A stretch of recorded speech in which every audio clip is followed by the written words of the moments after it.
La Iglesia vive con una superioridad moral, vive por encima de los demás y pone las reglas a los demás. Yo aquello lo vi y digo, mira, aquí la gente no me quiere. La gente, me refiero al clero, no me quiere. Digo, cuando el obispo me está mandando esto a mí, el obispo me está diciendo que me vaya. Claro, como no se salió con las suyas, pues inició una campaña para destrozarme, Obviamente, sí me lo explico si realmente estaba vinculado con esas temas de masonería, etcétera. Pues sí, porque todos sabemos que la masonería pues está compuesta por personas de altas élites y a través de todos esos contactos pues se pueden conseguir muchas cosas, ¿verdad? Parte de mi sueldo a mí me lo pagaban sin declarar. Es decir, a mí me daban un sueldo, un sobre a final de mes con un dinero que no se declaraba tampoco. Cosa que estaba en contra de los estatutos de la catedral, del reglamento de la catedral. Eso estaba prohibido, lo que me estaban haciendo a mí ahí. Entre los sacerdotes, en general, hay un ambiente de crítica, de chismorreo, de juzgarse unos a otros, de pisotearse para escalar a puestos o obtener las mejores parroquias, etcétera. Es un ambiente de negatividad tremendo, una superioridad moral sobre los demás. Una superioridad moral. Y eso te lleva a prácticamente pisotear a los demás. Es decir, tú eres mejor que los demás y tú pones las reglas a los demás. Y esas personas que son sacerdotes y siguen firmes en su trabajo en la iglesia y que viven para joder la vida de las personas, esas personas sí tienen fe, creen en Dios. Esas personas tienen vocación, han sido llamadas por Dios o han sido llamadas por el demonio. Voces en la red, unidos al hablar, ecos de la verdad que nadie puede callar, conversaciones al límite, la mente va a volar. Voces en la red, nos vamos a encontrar.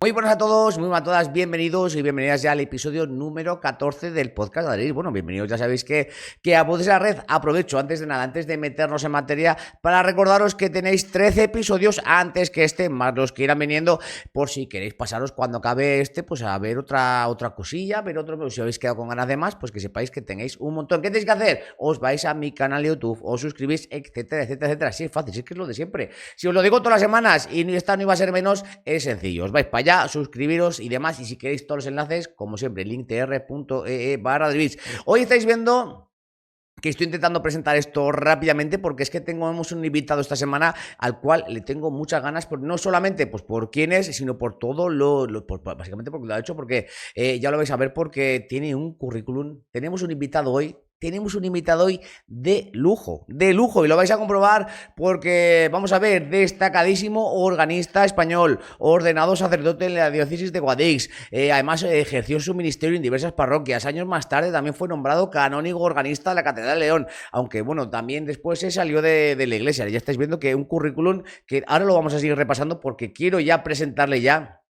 Estáis viendo que hoy venga, me quito todo en medio porque quiero ya que os salude, porque de verdad que vaya pedazo de cacho de invitado de lujo que tenemos esta semana, Adribiz. Bienvenidísimo, Javier Jiménez Martínez, bienvenido a Voces en la Red, bienvenidísimo a Adribiz. Hola, y muy buenas y muchas gracias por la acogida, un placer que me hayas invitado, pues, y nada, pues a disposición de lo que queráis saber de mí. Bueno, ya vais a ver que esto es una mínima presentación, es solo la puntita del iceberg, porque bueno, si pegáis un ojo a su bio, vais a ver que vais a alucinar, porque nos encontramos desde inaugurar el primer órgano de la Catedral de Malabo en Guinea Ecuatorial, siendo además el primer concierto de órgano en el país africano, hasta tocar por medio mundo, dirigir y coordinar cursos internacionales de música sacra, una auténtica pasada, o sea, una auténtica, ya os digo yo que hoy tenemos un auténtico diamante en bruto que vamos a repasar absolutamente toda su historia y nos va a contar muchas cosas que seguramente sean muy, muy interesantes. Lo primero, siempre me gusta, la primera pregunta para romper el hielo es ¿cómo estás? Pues estoy perfectamente, estoy muy bien, la verdad. Sí, sí. Y como mínimo, por lo menos estás sentado. Sí, sí, estoy tranquilo aquí en casa con la chimenea encendida porque hace bastante frío, Ojo, eso es un lujo, ¿eh? pero bastante, Porque es que sí. estás en Guadix, si no me equivoco. No, actualmente resido en una casa que me compré en la montaña. Me la compré en León. De hecho, muy poco tiempo antes de que me anunciaran mi cese en la catedral, yo había comprado mi casa aquí en León, en la montaña, sin saber que estaban urdiendo pues, mi salida, etcétera. Y claro, ellos sabían que yo había comprado mi propiedad y todo, y bueno, la dejé comprada, por lo tanto, yo he tenido que rehacer casi todo desde aquí. Bueno, Sí, estamos sí, ya desde donde... prácticamente abriendo el libro por la mitad con esa salida de la iglesia, que por supuesto lo vamos a hablar antes, pero para llegar hasta ahí hay que llegar en quién eres, cómo te comportas, cuál es tu formación académica, porque también, aparte de todo ese, por llamarlo de alguna forma, tema hype, tema del momento, también tienes una trayectoria musical envidiable, auténticamente envidiable. Antes de nada, para las personas que no te conozcan, ¿cómo te presentarías? Bueno, pues yo, a mí me llaman, todos mis amigos me llaman Javi, me llaman, es decir, que para casi todo el mundo soy Javi.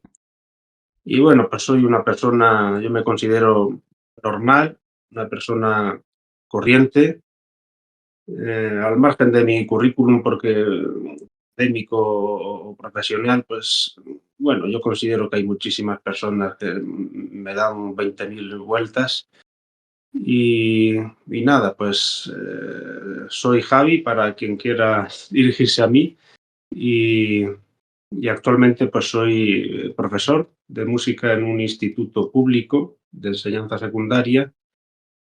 Y nada, pues detrás de mí tengo 11 años que he sido sacerdote también y bueno, pues toda mi vida pasada, tanto las cosas buenas como las malas, pues han marcado un poco lo que soy hoy en día. Pero me considero sobre todo una persona normal, y que actualmente vivo con mucha tranquilidad, con mucha paz, la verdad. Vamos a ir a esos primeros pasos, a ese primer acercamiento a la música. ¿Cómo recuerdas ese primer acercamiento a la música? ¿Cómo recuerdas el elegir incluso que el órgano como instrumento principal? Pues mira, el primer acercamiento a la música fue cuando yo era un niño bastante pequeño, no recuerdo exactamente la edad, pero igual yo debía tener como 7 años, más o menos, y en una Navidad mi tío materno, Antonio Juan, me regaló pues un teclado Casio de estos que van a pilas. Y con eso yo empecé a tocar melodías de oído, ¿vale? Yo tocaba melodías y claro, a mí me veían en mi casa, incluso los vecinos, justo al lado de mi casa, mi tío y mi padre pues ya llevaban un bar y toda la gente de ahí me consideraban como una especie de prodigio porque tocaba melodías utilizando solo un dedo así, y las tocaba de oído, vamos. Y claro, con el hándicap, que igual mucha gente lo sabe, de que yo en la mano derecha solo tengo 3 dedos, ¿vale? Tengo una, una discapacidad física, ¿vale? Y claro, pues eso hacía un poco también, pues, ver que yo tenía como una especie de talento especial para la música, es decir, una persona con discapacidad en una mano y que encima se dedica a tocar con un teclado, pues era algo bastante vistoso, bastante llamativo. Ese fue mi comienzo con la música, ese fue el primer, digamos, paso que yo di en mi, pues en mi afición a la música, a la ¿Cómo, interpretación. ¿Cómo sobrellevaste el tema de discapacidad con el tema de ese órgano? Porque realmente es que es complicado, aunque sí que es verdad que si nos vamos un poco Ujú. a estilos musicales como heavy metal y más, nos encontramos al batería de Def Leppard, que es batería y le faltaba una pierna y faltaba un brazo. ¿Cómo sobrellevas el hecho de esta discapacidad para tocar el órgano? Porque es bastante curioso. Bueno, yo, como ya he indicado, comencé de forma autodidacta a tocar, pero cuando yo estaba en bachillerato, estudiando el bachillerato en el instituto, pues ya decidí, animado también por mi familia y por un profesor de música que tuve en el instituto, que se llama Germán, que después hemos tenido una amistad y la seguimos teniendo excelente, pues decidí hacer la prueba de acceso al conservatorio para estudiar órgano. ¿Mm? Y, y al final pues entré, porque yo me preparé una serie de obras, también orientado por Germán, aquel profesor de música que tuve. Me preparé una serie de obras para la prueba de acceso para tocar. Y recuerdo que en la prueba de acceso, que estaba el tribunal y también estaba Germán presente, eh, al salir, recuerdo perfectamente que me dijo Germán, dice, es que los del tribunal no se han percatado prácticamente de que tenías ese hándicap en la mano derecha. Sí, sí. Y bueno, ahí entré a estudiar el grado medio, o el grado profesional, que se llama de órgano, que lo terminé en el año 2010. Y luego hice la prueba de acceso al grado superior de órgano también. Y la hice primeramente en el Conservatorio de Sevilla, donde, a ver, es que tampoco los profesores no están todos dispuestos a dar clase a una persona con discapacidad, porque claro, eso supone también para ellos o un reto o un trabajo extra o no sé.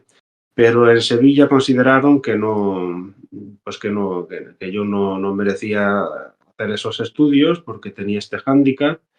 Y recuerdo que después me comentaron que uno de los profesores comentaba que si yo estudiaba órgano allí, que qué obras me iban a poner para estudiar, porque yo tenía ese problema en la mano, y tal, etcétera. Bueno, que no quisieron que yo estudiase allí. Y después yo me fui a hacer la prueba de acceso al Conservatorio de Valencia, al Superior de Valencia, donde allí sí que me admitieron. Yo preparé mi prueba, toqué mis obras, etcétera, y allí sí que me admitieron. Y recuerdo las palabras de mi profesor de órgano, el catedrático de Valencia, Carlos Patterson, que me dijo literalmente, dice, es que la educación, la docencia está para abrir puertas y no para cerrarlas a los alumnos. Dice, el hándicap que tengas, pues por supuesto hay que tenerlo en cuenta, pero ya hay que recurrir pues, a una metodología o a una serie de recursos para integrar ese hándicap en tu formación académica. Bueno, además también pasaste por el Conservatorio Profesional de Música Ángel Barrios de Granada, que no hemos mencionado Sevilla, Sí, hemos mencionado Valencia. ¿Ahí también tú recibiste el mismo apoyo que en Valencia o pasó igual que en Sevilla? sí, sí. Allí sí, en Granada hice el grado profesional de órgano y muy bien. Yo tuve un profesor, Juan María Pedrero, que era un excelente organista y un docente magnífico, yo creo que de lo mejor que he conocido, y no tuvo jamás ningún problema conmigo en este sentido, jamás. Yo me sentí con él muy apoyado, me sentía muy cómodo en las clases, él sabía perfectamente trabajar conmigo, fue algo muy bueno. Si pudieras decirle hoy en día algo a aquellos profesores de Sevilla, aparte de demostrarles con toda tu carrera que has tocado, ya lo hemos dicho antes, que incluso has organado, es que es increíble, ¿sabes? Que tienes un currículum. Yo el otro día cuando estaba preparando la entrevista, digo, madre del amor, hermoso, o sea, de verdad que es un auténtico lujo. ¿Qué les dirías a estos profes de Sevilla? Pues les diría que hay que tener un poquito de humildad, porque uno de ellos en concreto pues se cree superior a los demás, incluso en la prensa llegó a poner que él se presentó de hecho a unas oposiciones para una plaza de catedrático de órgano y la suspendió y llegó a escribir incluso al periódico que siendo él un prodigio de organista de lo mejor que hay en Europa, etcétera, pues que la habían suspendido. Pues que hay que ser un poquito más humilde, incluso acoger a quien tú crees que está por debajo de ti y por esa misma precisa razón de que está por debajo de ti, intentar ayudarle a que crezca un poquito más y como mínimo que llegue a tu altura, ¿no? Si es que eres un gran talento, pues simplemente eso, que esa humildad hay que tenerla tanto como músico como profesor. Y desgraciadamente, entre los músicos, una de las cosas de las que se adolece, de las que se carece, es de la humildad. Sí, sí. Sí que es verdad que muchas veces se comenta. Yo antiguamente tenía otro proyecto que era el Reino Metalia y pues bueno, he hablado con muchos músicos, pues fueron 3 temporadas entrevistando músicos y gente relacionada con la música y es verdad que siempre se menciona el ego del músico. ¿Crees que este profesor catedrático de Sevilla, de alguna forma, al verte tocar, al verte con tu minusvalía, se sentiría de alguna forma amenazado con, uy, este con menos recursos que yo puede ser mejor que yo, no le voy a apartar, le voy a limitar para que su sombra no me tape a mí? ¿Crees que de alguna forma podría tener esto relación? No, no lo creo en absoluto que sea por eso, porque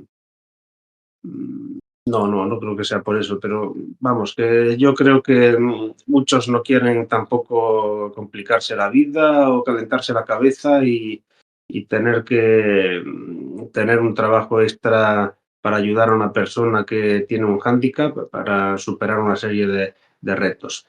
Yo actualmente soy profesor y tengo compañeros, profesores también, y a veces sí que se respira un poco pues ese ánimo del mínimo esfuerzo, ¿no? Yo voy a dar mis clases y cobro al final de mes y no quiero complicaciones, etcétera. A veces se respira un poquito eso. Sí, pero bueno, eso lo podemos extrapolar a cualquier cosa. A cualquier cosa, sí. A cualquier trabajo, no por ser profesor, no por ser nada, sino porque cualquiera dice, si con esto ya me vale, pues esto es lo que voy a dar, que yo voy a cobrar igual al final del mes, y que si hago más no me van a dar más. Entonces eso lo puedo, sinceramente, es triste, pero lo podemos extrapolar a cualquier ámbito laboral. Sí, sí, así es.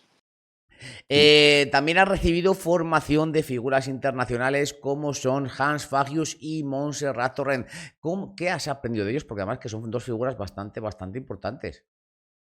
Sí, pues en Granada se hacía, cuando yo estudiaba allí, se hacía cada año una serie de cursos, de masterclass, donde se traía a muy buenos organistas para dar formación durante más o menos una semana pues a una serie de músicos que nos inscribíamos a ello. Y sí, pues ahí tuve la oportunidad de conocer y de recibir clases de algunos de estos maestros y tengo muy buenos recuerdos, sí, tengo muy buenos recuerdos, especialmente de un organista alemán, también muy bueno, quizás de los mejores que yo he visto como músico, como organistas, que se llama Ludger Lohmann, es organista que es profesor actualmente en Stuttgart, en Alemania, y recuerdo que al verme tocar quedó como alucinado, ¿no? Como diciendo, ¿cómo es posible que de aquello me acuerdo bastante, de cómo es posible que una persona con este problema se enfrente con este tipo de repertorio? Estábamos trabajando obras de Bach, de Buxtehude, etcétera. Y de Montserrat Torrent también tengo muy buenos recuerdos. Con ella estuve trabajando en unas masterclass que dio en el año no recuerdo si fue en el año 2005, me parece que sí, fue en el 2005. Y sí que recuerdo que estuvimos trabajando repertorio de música española, del Renacimiento y del Barroco, y además de todas las clases que recibí de ella, pues recibí bastantes ánimos, diciéndome que tenía mucha capacidad musical, es decir, que se notaba mi voluntad y mi gusto por la música. Y recuerdo que me dijo algo que aquello no sé si me molestó o me... Porque claro, cuando me vio que yo tenía problema con mi mano, me dijo, dice, qué pena que tengas la mano derecha así. Dice, ¿no has pensado que actualmente es decir, con los avances que hay en medicina, que te corten la mano derecha y te pongan la de un difunto o algo así? Me dijo, claro, es una persona bastante mayor aquello no, la verdad es que no sé si me sentó muy bien o mal, pero yo le dije, sí, sí, Montserrat, pues ya lo pensaré. Pero claro, no sé, eso fue un poco extraño, la verdad. Sí, la verdad es que te cojan y te digan, oye, córtate la mano y ponte la de... suena un poco, un poco raro, las cosas como son. Sí, sí, sí.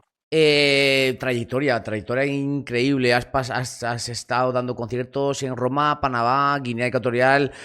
¿Cuál es el que más destacarías? ¿Qué experiencia tienes de todos ellos?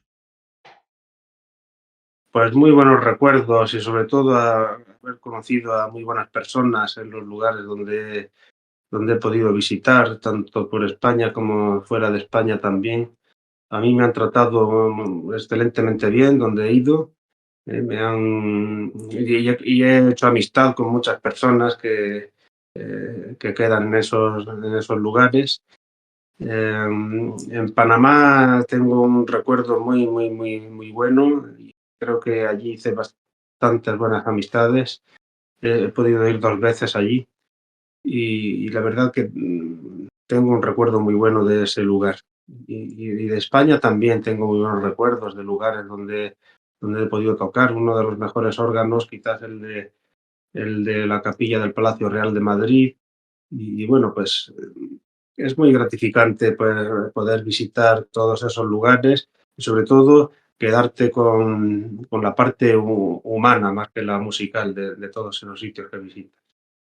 Bueno, y lo comentábamos en la presentación, llega un momento dentro de tu carrera que te vas a la Catedral de Malabo, en Guinea Ecuatorial, y estrenas allí el primer órgano del todo el país africano. ¿Cómo salió esto? ¿De qué manera surge Sí, esto?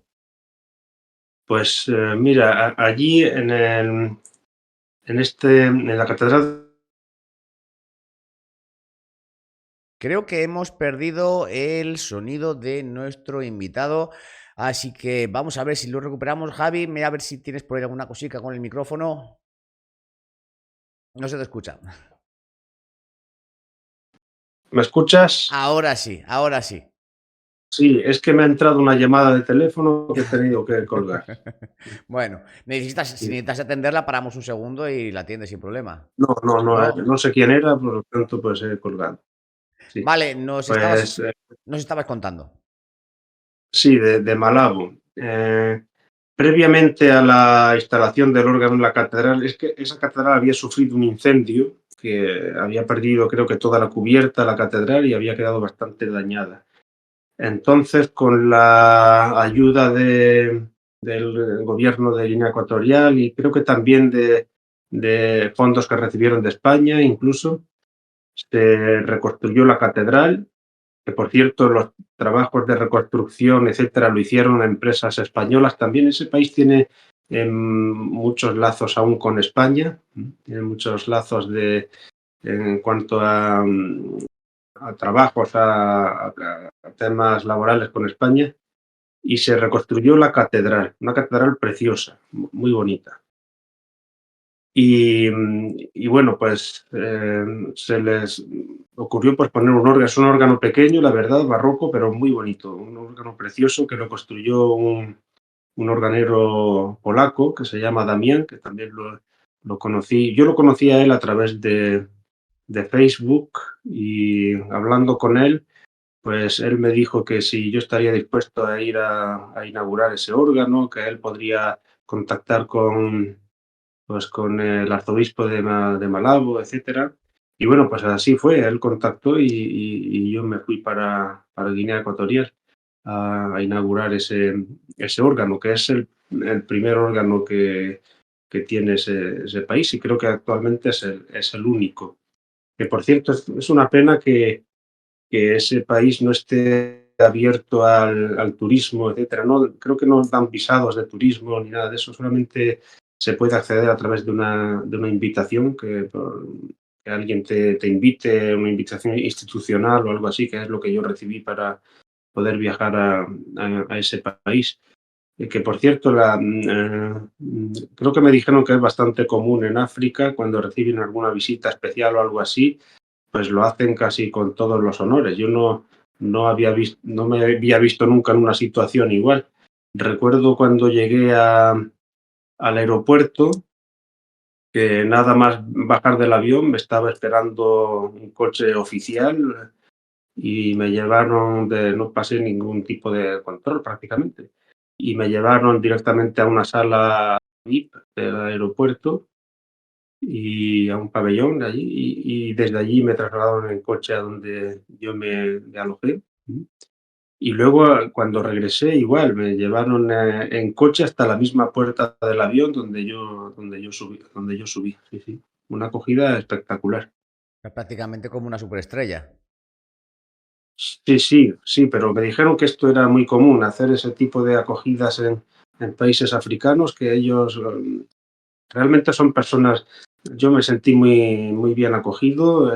Ese país es un país creo que muy seguro, donde se puede caminar con toda seguridad. Es una maravilla. Que es una pena que no se pueda viajar con facilidad y visitar el país, porque es una preciosidad. Hablando de restauraciones y de inauguraciones, también has trabajado en proyectos muy significativos como la restauración del órgano histórico de Aldeire. ¿Qué te motivó para involucrarte en una operación tan colosal?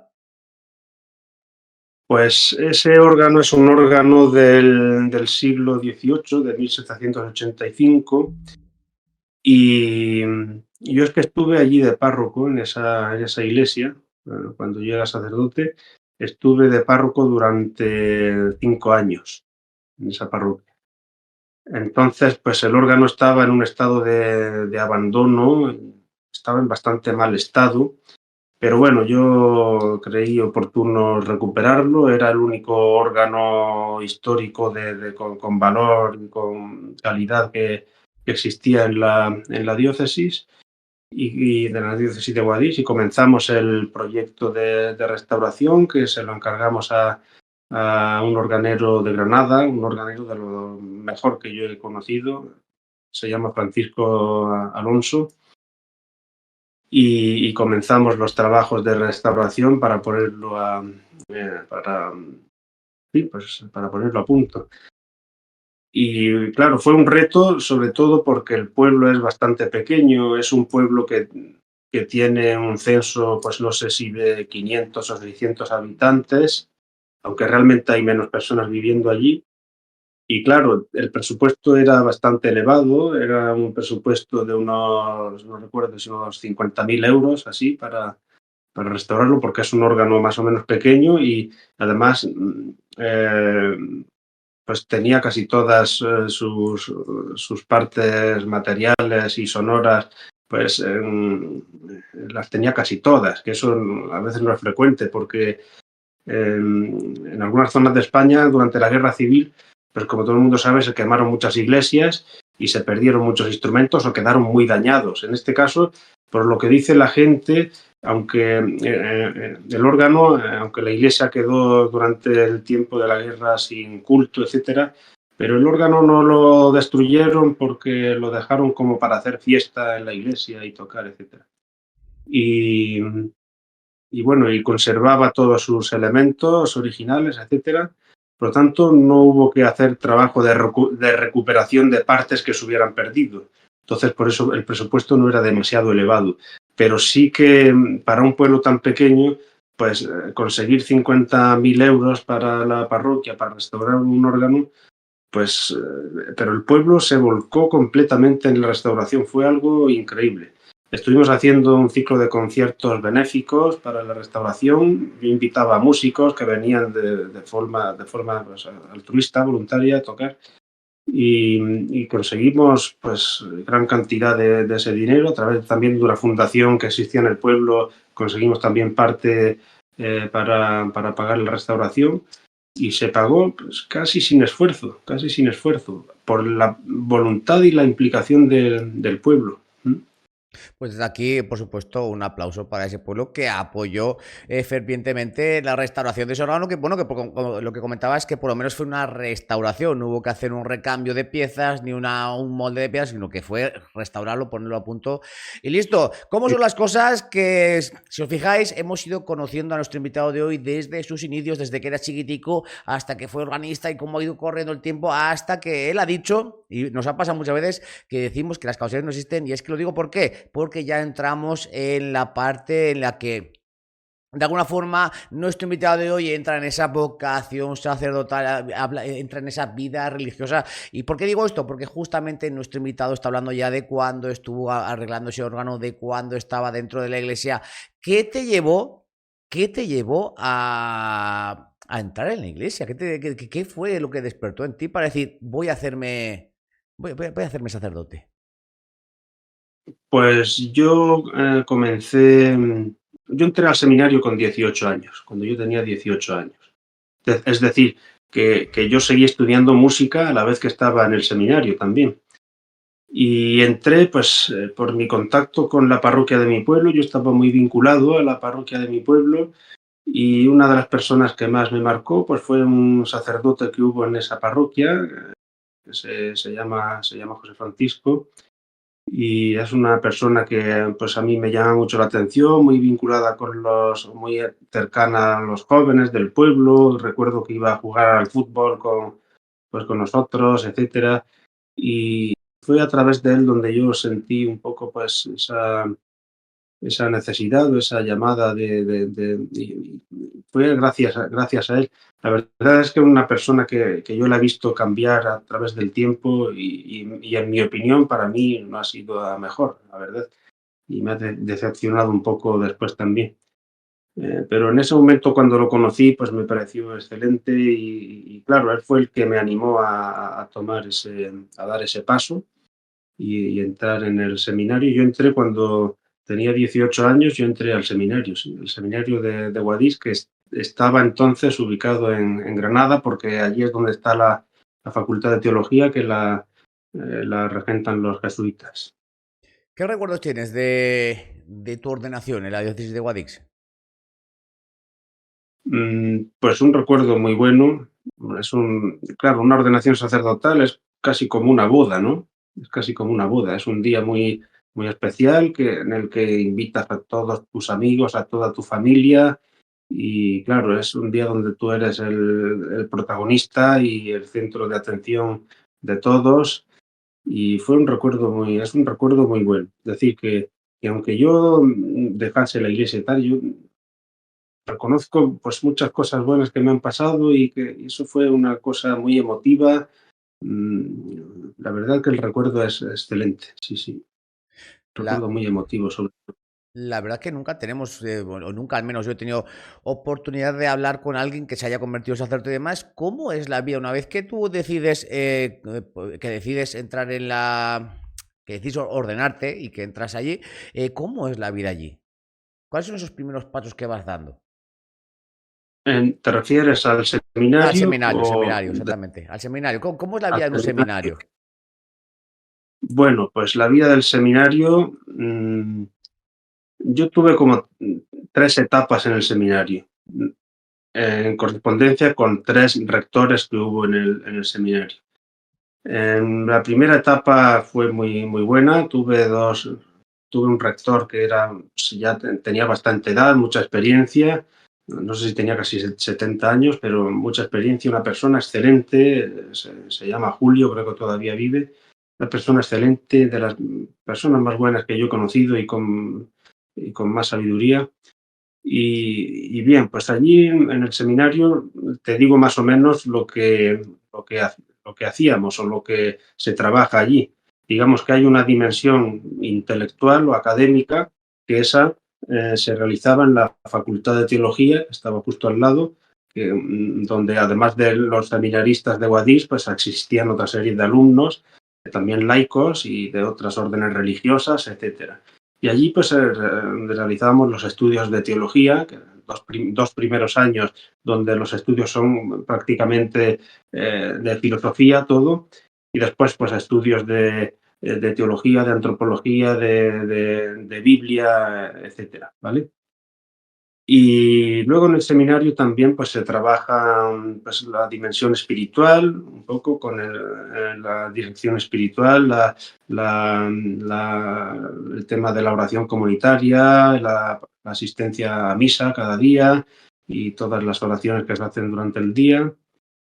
Y también pues la dimensión más humana o más comunitaria, pues participando en la vida de la casa también, pues haciendo las distintas tareas, nos encargábamos un poco también de limpieza, de la cocina, del jardín, de todo eso. Y bueno, pues era una vida muy familiar, la verdad, una vida muy familiar. Después cambiaron los formadores, entró un segundo rector que se llama Vicente, del cual tengo un recuerdo excelente, una persona extraordinaria, una bellísima persona.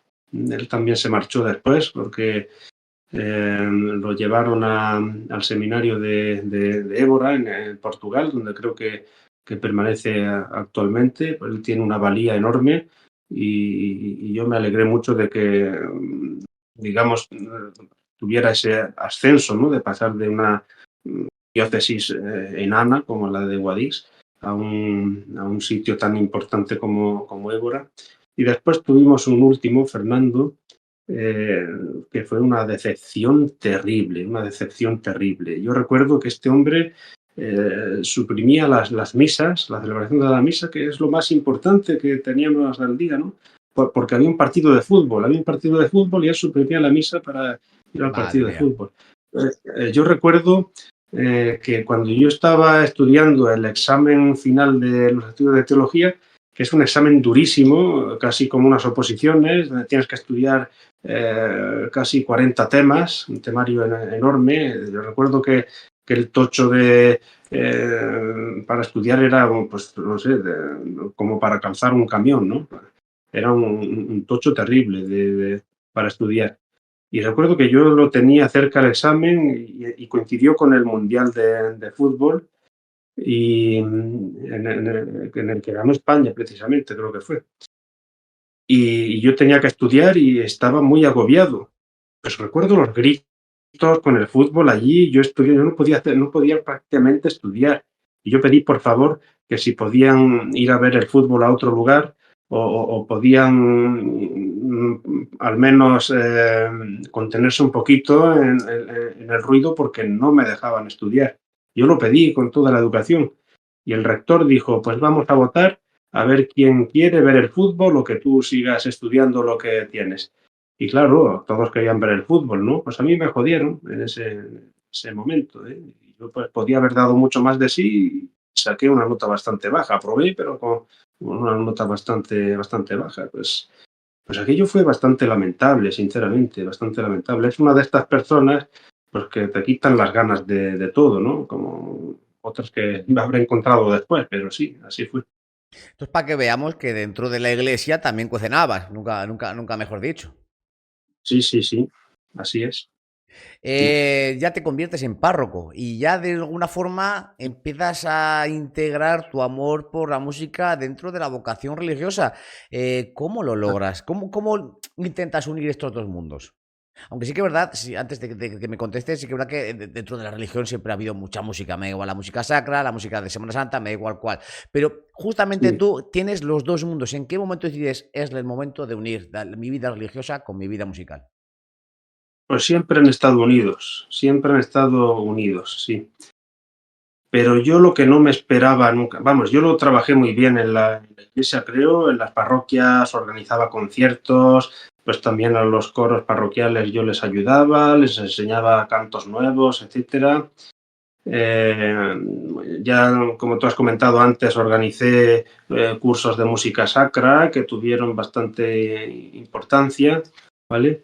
Y siempre lo intentaba unir de la mejor forma posible. Es decir, que yo nunca he dejado de lado una cosa para darle más valor a otra, nunca, nunca. Pero lo que yo no me esperaba nunca es que fuese yo a producir tantas envidias, porque aquello fue una cosa tremenda. Es decir, cómo se puede llegar porque a mí llegaron los sacerdotes a ridiculizarme y a... Yo me enteré, claro, de espaldas, porque luego todo se sabe, ¿no? Pero llegan a ridiculizarme, a reírse de mí, a intentar atacarme, etcétera, ¿eh? Por organizar todo este tipo de cosas, por sacar adelante proyectos musicales, etcétera. Pues sí, fue terrible aquello. Yo recuerdo que alguien le propuso pues al cabildo de la catedral de Guadix que yo me encargara del órgano de la catedral, cosa que hubiese sido muy lógica, porque, es decir, por mi preparación académica y mi experiencia, hacerme cargo del órgano de la catedral de Guadix. Y el vicario general de la diócesis en ese momento dijo que no, que yo tenía que tener más experiencia en las parroquias antes de hacerme cargo de eso. Pero es que luego, claro, yo puedo aceptar eso, vale, de acuerdo, me parece muy bien que digas eso, no hay ningún problema, de acuerdo. Cuando yo adquiera más experiencia, pues igual me invitan a tocar o lo que sea, digo, no hay ningún problema. Pero es que al poco tiempo ordenan a un compañero mío y al año de ordenarlo lo ponen de maestro de ceremonias en la catedral. Y yo me quedé acuado, digo, ¿este qué experiencia tiene, ¿no?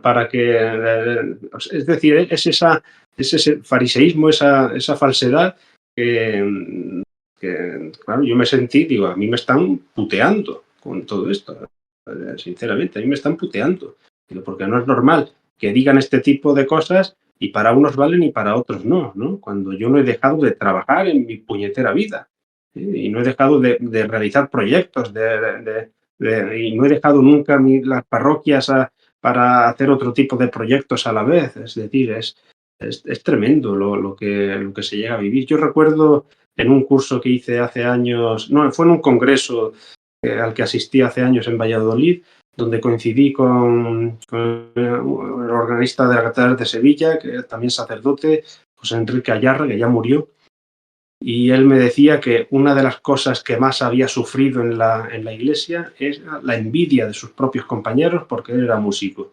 Y me decía, el sacerdote músico es una persona muy conocida. Es decir, a ti como músico te van a conocer todo el pueblo, toda la ciudad, porque vas a hacer conciertos, porque tocas en la catedral o tocas en este sitio en otro, etcétera. Dice, y eso no lo pueden soportar los sacerdotes, no lo pueden soportar y vas a sufrir, y me lo dijo, dice, te aviso que vas a sufrir muchísimas envidias, dice, así es que si puedes, cúrate en salud.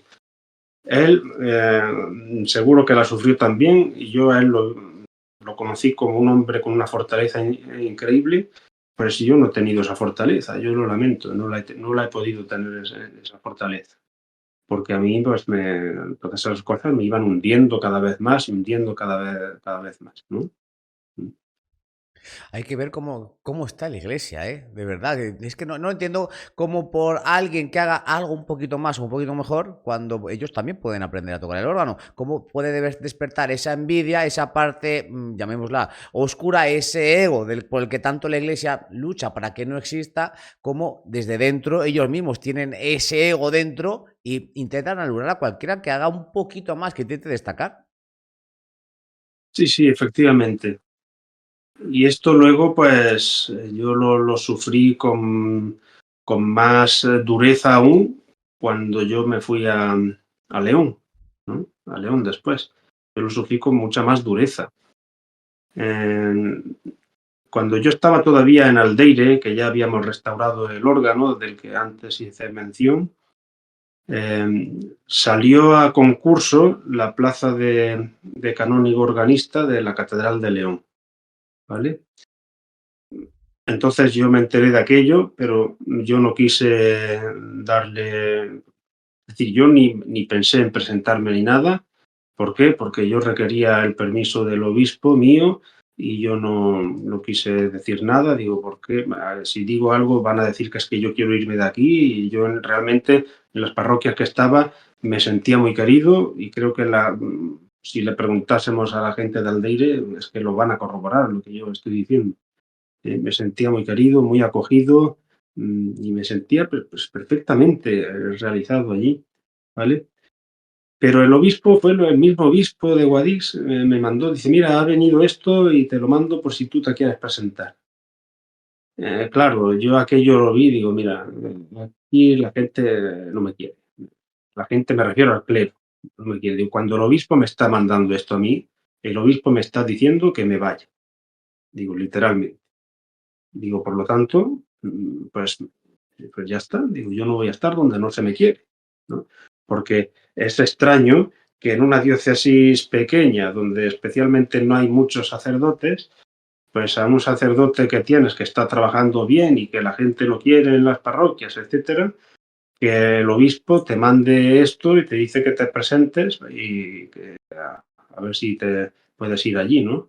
Pues obviamente yo aquello lo entendí como que pues, aquí me están invitando directamente a ir, ¿vale? Y claro, yo lo estuve pensando un tiempo, digo, bueno, pues ya está. Pues si no me quieren aquí, pues yo me voy. Pero, digo, en las parroquias estoy muy bien, pero al lado tengo una serie de personas que son compañeros, pues que me van a estar puteando toda la vida. Digo, por lo tanto, pues me voy, ¿no? Y, y bueno, pues yo me presenté a eso y me llamaron. Recibí una llamada del obispo de León, que entonces era don Julián. Ahora, luego cambió, pero entonces era don Julián, y me dice, pues mira, que he decidido que vengas tú a ocupar esta plaza porque he leído tu currículum y es un currículum impresionante y tal, y no sé qué. Y bueno, pues que te vas a venir aquí si tú quieres, esta plaza es para ti, tal. Pues yo me fui perfectamente, a mí me dieron una vivienda para vivir allí y tal. Pero bueno, cuando salió mi nombramiento público, el organista anterior a mí en esa catedral, que ya estaba jubilado, pues él tenía otras pretensiones y él quería poner a un amigo suyo, a un italiano, como organista de la catedral. Claro, como no se salió con las suyas, pues inició una campaña para destrozarme, para destrozarme. Y se dedicó a publicar en los periódicos locales y nacionales también. En El País recuerdo que salió una noticia, también publicó en el Times de Londres, llegó la noticia, pues tratándome como una persona discapacitada, que yo estaba incapacitado para hacerme cargo del órgano, que yo no tenía la cualificación suficiente para tocar el órgano, pues para hundirme profesionalmente.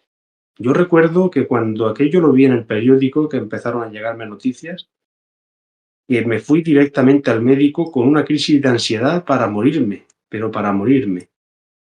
Y yo recuerdo que aquello lo comenté con el obispo de Guadix, etcétera, y ¿sabes lo que recibí? Una palmadita en la espalda. No te preocupes por nada, tú sigue adelante, adelante. Pero ¿cómo que no te preocupes? Pero si usted tiene la obligación en esto de sacar una nota a la prensa para desmentir todo eso y decir, esta persona está perfectamente cualificada y es mentira lo que se está diciendo en los periódicos. Nada, yo no recibí ningún apoyo de nadie. Yo me enfrenté solo a todo eso, completamente solo. Me fui al médico, incluso me pusieron una medicación porque empecé a sentirme muy, muy deprimido con todo aquello.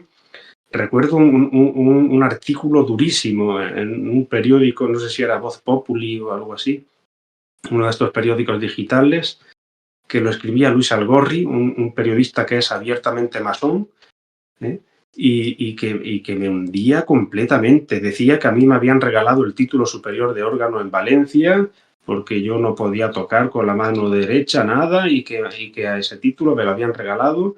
Claro, mi profesor de órgano salió en mi defensa diciendo, oiga, usted está dejándome a mí como un mal profesor o como un negligente o algo, ¿no? Y claro, ese profesor, ese periodista se las daba de muy amigo de Samuel Rubio, del organista anterior, de muy amigo. Y vamos, yo tengo pocas dudas de que Samuel Rubio está metido en la masonería. completamente, cosa que es muy controvertida con la Iglesia, ¿no? Además, él estaba dirigiendo antes también un festival de órgano, del que luego yo me hice cargo más o menos, en el que recibía algunos años hasta 500.000 euros en subvenciones para organizar conciertos. Un presupuesto completamente desorbitado y desmesurado, que no sé qué contactos tenía para sacar esos dineros. Obviamente, sí me lo explico si realmente estaba vinculado con esas temas de masonería, etcétera. Pues sí, porque todos sabemos que la masonería pues está compuesta por personas de altas élites y a través de todos esos contactos pues se pueden conseguir muchas cosas, ¿verdad? Pues presupuestos desmesurados completamente, claro, yo lo comprendí todo. Digo, aquí yo soy un problema para seguir chupando aquí de las subvenciones. Y por eso a mí querían quitarme de en medio a toda costa, a toda costa. Y este hombre, pues desde el principio, desde antes de yo llegar a León, pues intentó quitarme de en medio como pudiera. Hizo uso de sus contactos en la prensa a todos los niveles para hundirme completamente y que yo no fuese allí. Claro, yo recibía apoyos del mundo de la música, algunos apoyos, etcétera. Y bueno, fue algo completamente terrible. El Cabildo de la Catedral de León nunca desmintió nada de eso ni salió en mi apoyo, nunca jamás. Nadie, pero absolutamente nadie.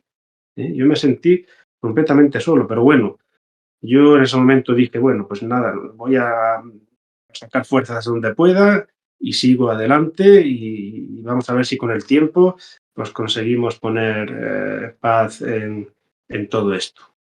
Hasta que cambiaron de obispo y llegó el obispo nuevo, claro. Llegó el obispo nuevo y este sacerdote que intentó a mí hundirme ahí en León, pues ya se hizo muy amigo del obispo nuevo. Recuerdo que un sacerdote del Cabildo, una bellísima persona que siempre me apoyaba a mí, me dijo, ten cuidado que Samuel está yendo al obispo y le está diciendo que el órgano de la catedral está desaprovechado en tus manos, y está calentándole la cabeza para que te quite. Y está calentándole la cabeza también al Cabildo, etcétera, para que tú vayas fuera. Y ten cuidado que van por ahí. Yo fui a hablar con el obispo. Y dije, me he enterado de que Samuel está viniendo y diciéndole a usted esto. El obispo no me desmintió absolutamente nada. No me lo confirmó, pero acachó la cabeza y no me dijo absolutamente nada. Estaban urdiendo mi salida por la puerta de atrás, pero a patadas y haciendo daño. Así tal cual. Uh-huh. ¿Por qué crees que se produce este hecho de que no hagan nada? ¿Qué interés pueden sacar ellos en no hacer nada, en no defenderte, en no defender al organista de la Catedral de León? Bueno, no tengo ni idea. Yo siento que es por temas de dineros, debe ser, por seguir recibiendo aquellas subvenciones millonarias para el Festival de Órgano.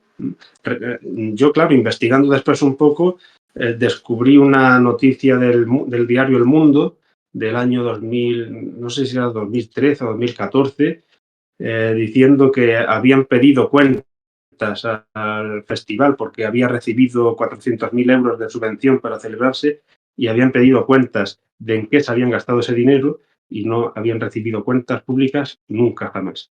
Y yo aseguro a todo el mundo que esté viendo esto que es imposible, completamente imposible, gastar 500.000 euros en un festival de órgano de una semana o de 2 semanas. Es absolutamente imposible. Con 500.000 euros estás organizando festivales durante muchos años. Y eso lo sé porque yo he organizado este tipo de cosas también. Para ponernos un poco en contexto, ¿a cuánto podría ascender la cifra más o menos del mejor festival que se podría organizar en las mismas condiciones? Pues mira, yo he organizado, mientras he estado en la Catedral de León durante 3 años, un ciclo internacional de conciertos de órgano. He traído a organistas buenísimos. De hecho, uno de los últimos conciertos estuvo tocando uno de los organistas de la Catedral de París, de Notre Dame de París, que fue precisamente el organista que estaba tocando el órgano cuando se produjo el incendio que hubo en la catedral. Pues lo traje a tocar un concierto extraordinario. Bueno, entre otros, traje a un concierto en el que estaba tocando el organista de la Catedral de Brujas, un concierto increíble, y estaba acompañando a una flautista que es de las mejores a nivel mundial. Es una flautista que no tiene brazos, por cierto. Yo también quise hacer una serie de conciertos también para dar visibilidad a personas con discapacidad. Una flautista que no tiene brazos toca la flauta de Pan moviendo la cabeza, etcétera. Impresionante, un concierto que fue impresionante, ¿vale?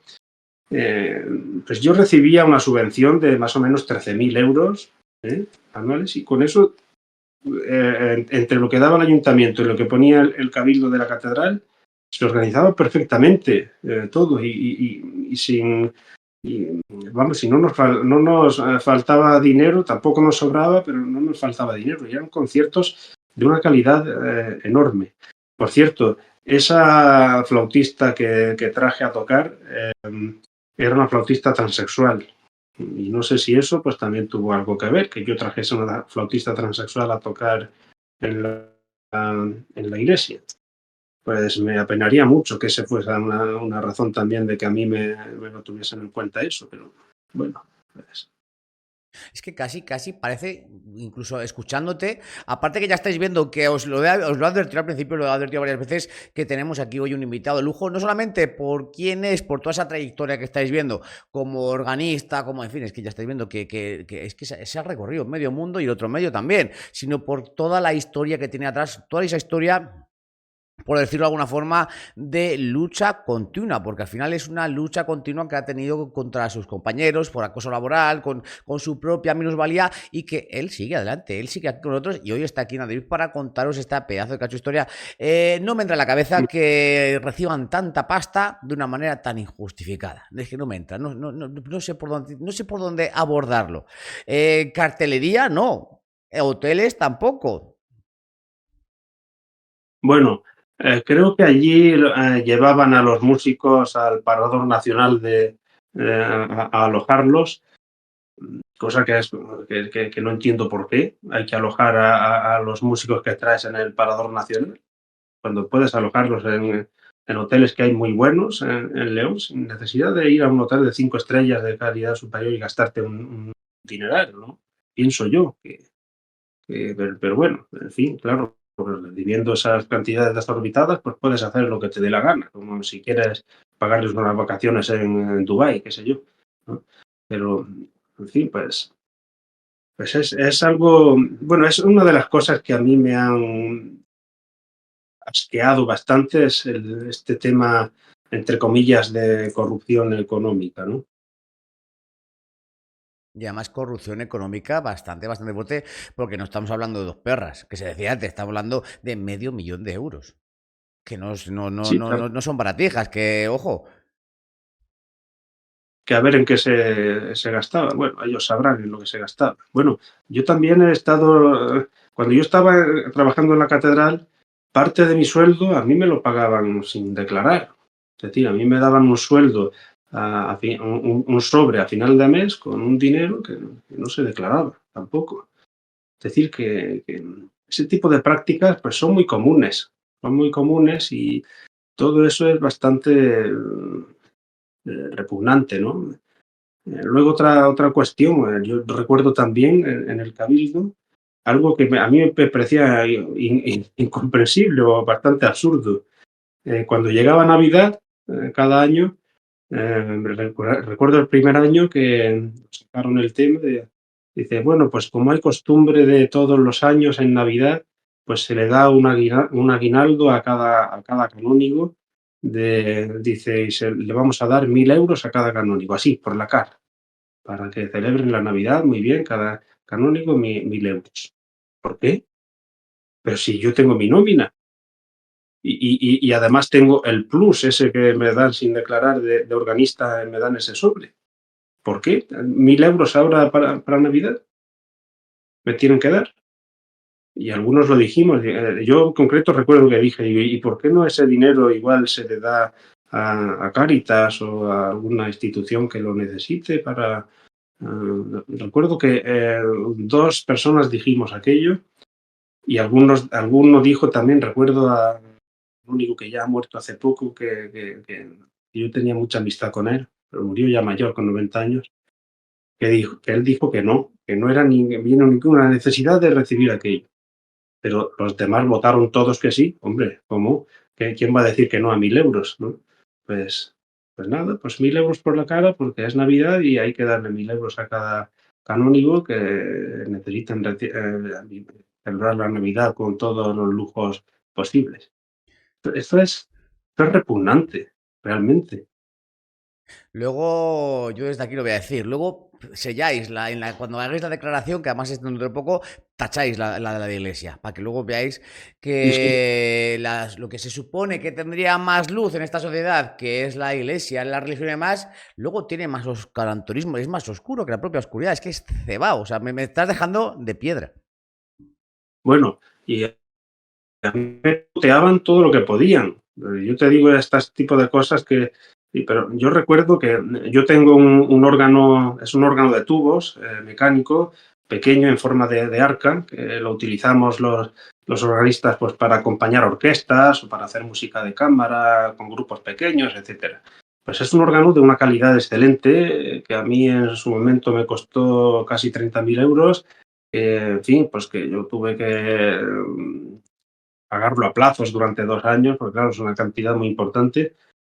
Y yo recuerdo que lo puse al servicio de la catedral y lo puse en la capilla donde se celebra misa en la catedral cada día, ¿vale? Lo puse allí para tocar porque tiene un sonido precioso el órgano, tal. Ahí tenían un órgano electrónico que no vale una mierda para tocar, ¿no? Y yo pues yo puse el mío, que era un órgano excelente, de una calidad increíble, lo puse al servicio de la catedral para tocar allí. E incluso les dije a otras personas que también podía tocar que lo podían usar si querían, etcétera. Y recuerdo que llega el deán, el deán de la catedral, que bueno, es una persona que ha muerto hace 2 días, y el director de música de la catedral, cuidado, el director de música, y me dicen que ese mueble está estorbando ahí y que me lo lleve a mi casa. Así tal cual. Digo, ¿pero será posible? Digo, esto es ganas de tocar las narices, porque estás poniendo al servicio de la catedral un instrumento magnífico para acompañar la música en la liturgia, etcétera. Y te están diciendo que quitas eso de medio porque estorba. ¿A quién le estorba eso? Pues nada, yo me callé la boca y digo, no se preocupe usted, que mañana esto va fuera de aquí. Y me lo llevé. Sí, sí. Increíble, increíble, increíble y falta de educación, la verdad, porque si pones al servicio de la comunidad, pues de alguna forma, un instrumento muy superior a un órgano de los electrónicos de toda la vida, la verdad es que poca Aquello a apreciación. mí Yo lo que veo es poca apreciación al final. sí, sí, aquello a mí me dolió mucho y que viniera, bueno, el deán, digo, bueno, este hombre no sabe esto muy bien lo que es, pero que venga del director de música, que bueno, de música este hombre pues sabe también lo mismo que yo sé de física cuántica, ¿no? Pero que venga del director de música, pues también te quedas un poco a cuadros, ¿no? Que te digan que quitas ese mueble del medio. ¿Por qué crees que se produce esta especie de manía persecutoria hacia tu persona? Porque estamos oyendo que en Guadix el obispo ya te dio la señal de que lárgate de aquí de una manera educada, porque te lo dijo diciendo, mira, ha salido esto para que te vayas a la Catedral de León, llegas a la Catedral de León, el organista que se jubilaba lo mismo, el obispo no te respalda. ¿Por qué crees que se produce este tipo, especie de manía persecutoria? Por lo que me dijo este sacerdote de Sevilla que te dije antes, por envidia, es pura envidia, es pura envidia. Sí, sí, es envidia. Yo no le encuentro otra razón, otro motivo. Es por envidia. Yo, mientras estaba en la catedral, a mí me invitaban a veces a tocar conciertos en otros lugares. Es decir, yo iba a Italia a tocar conciertos por España, por otros sitios, y siempre esos conciertos yo los compaginaba perfectamente con mi trabajo. Yo siempre negociaba con las personas que me contrataban para que el día en que diese el concierto no coincidiese con alguna obligación mía, ¿vale? En mi trabajo. Y siempre lo he llevado perfectamente. Y todo esto es por envidias. Claro, a mí me conocía todo el mundo en la ciudad, porque yo era el organista de la catedral. Otra cosa que yo hice en la catedral, pues yo hice una orquesta para la Catedral de León, una orquesta con músicos jóvenes, que de forma completamente voluntaria organizamos algunos conciertos en la catedral y yo iba a empezar a invitarlos a tocar en misas, etcétera, en la catedral. Pues organicé esa orquesta en la catedral. Eran los jóvenes, esos que venían, pues era la única ocasión que iban a la iglesia, o sea, algo perfecto, ¿no? Queremos que los jóvenes que no vienen nunca, que participen en la iglesia y tal, pues qué mejor manera, ¿no? Que atraerlos con algo que a ellos les gusta, que es la música. Pues me lo echaron abajo el cabildo aquello. Me lo echaron abajo, el deán y el director de música. Y claro, se juntaron el grupito que tenían ellos, dijeron, esto hay que echarlo abajo, esto hay que quitarlo. Y me dijeron que no había ninguna necesidad de orquesta ni de nada y que aquello no tenía ningún sentido. Y yo lo hablé con el obispo y el obispo le daba la razón a ellos, obviamente. Es que fue una serie de putadas que yo decía, esta gente, pero ¿de qué van? Y es que no lo entiendo. O se creen que yo estoy haciendo este tipo de cosas, este tipo de proyectos para fastidiarlos a ellos, pues que son realmente personas malas que están intentando pues hacerme a mí la vida imposible, que es la conclusión lógica que yo saco de todo esto. Sí, porque aquí puedes sacar dos conclusiones, una de dos, o que eran personas malas con malicia y que no les interesaba que estuvieras allí, o que tu estancia, tu presencia, de alguna forma afectara su equilibrio, el equilibrio que ellos habían impuesto, porque estamos hablando de negocios, de dinero negro, de sobres, estamos hablando de muchas cosas.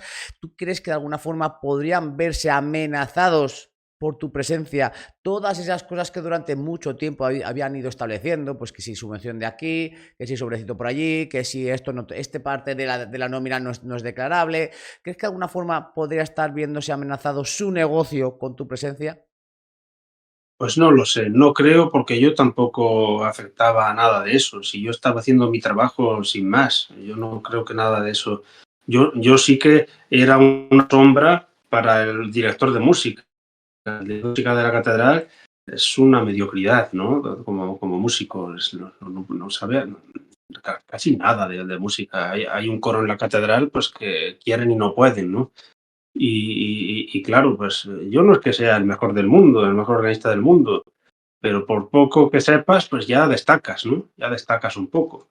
Y claro, que un músico tenga una valía un poco superior y tapes a otro, pues eso pues no gusta, ¿no? Eso no gusta. Entonces, pues eso destapa pues la envidia, y la envidia, como yo he dicho muchas veces, es la fuente de otros muchos pecados, ¿sabes? Y claro, pues yo creo que por ahí andaban mucho las cosas, ¿eh? Una vez estamos viendo que nuestro invitado hoy está hablando de acoso laboral, está hablando de discriminación, está hablando de muchas cosas. Tú todo esto que te está sucediendo, ¿lo sacas fuera de la iglesia para denunciarlo o simplemente dices tú hasta aquí y me voy? A ver, hubo un momento en que a final del año 2000, no, como en junio del año 2023, pues yo había recibido un nombramiento en la catedral, porque el permiso que a mí me dio el obispo de Guadix para estar en León fue de 3 años, ¿vale? Pero yo hablé con el obispo de Guadix y le dije que si me renovaba ese permiso durante más años para estar en León. Me dijo, si tú estás bien allí, no hay ningún problema porque yo te voy a renovar ese permiso. Digo, pues perfecto.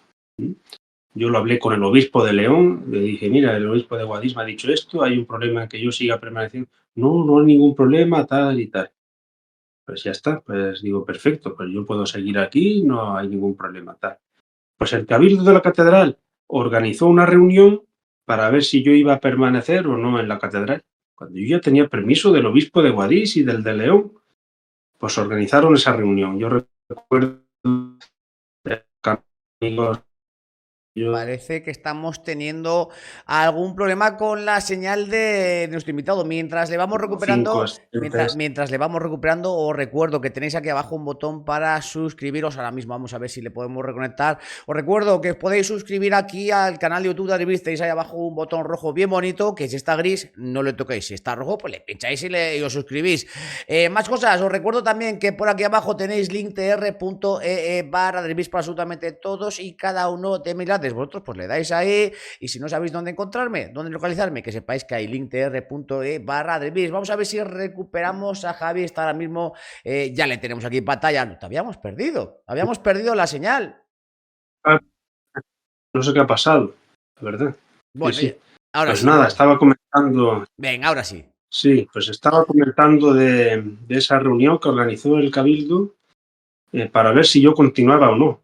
Es una reunión, recuerdo que yo fui a esa reunión, yo participé como miembro más del Cabildo y a mí el deán me echó de la reunión. Me dijo, como vamos a tratar algo que concierne a ti, tal, te tienes que ir de la reunión.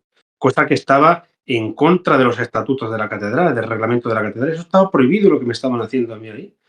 Dice, te tienes que salir de esta reunión.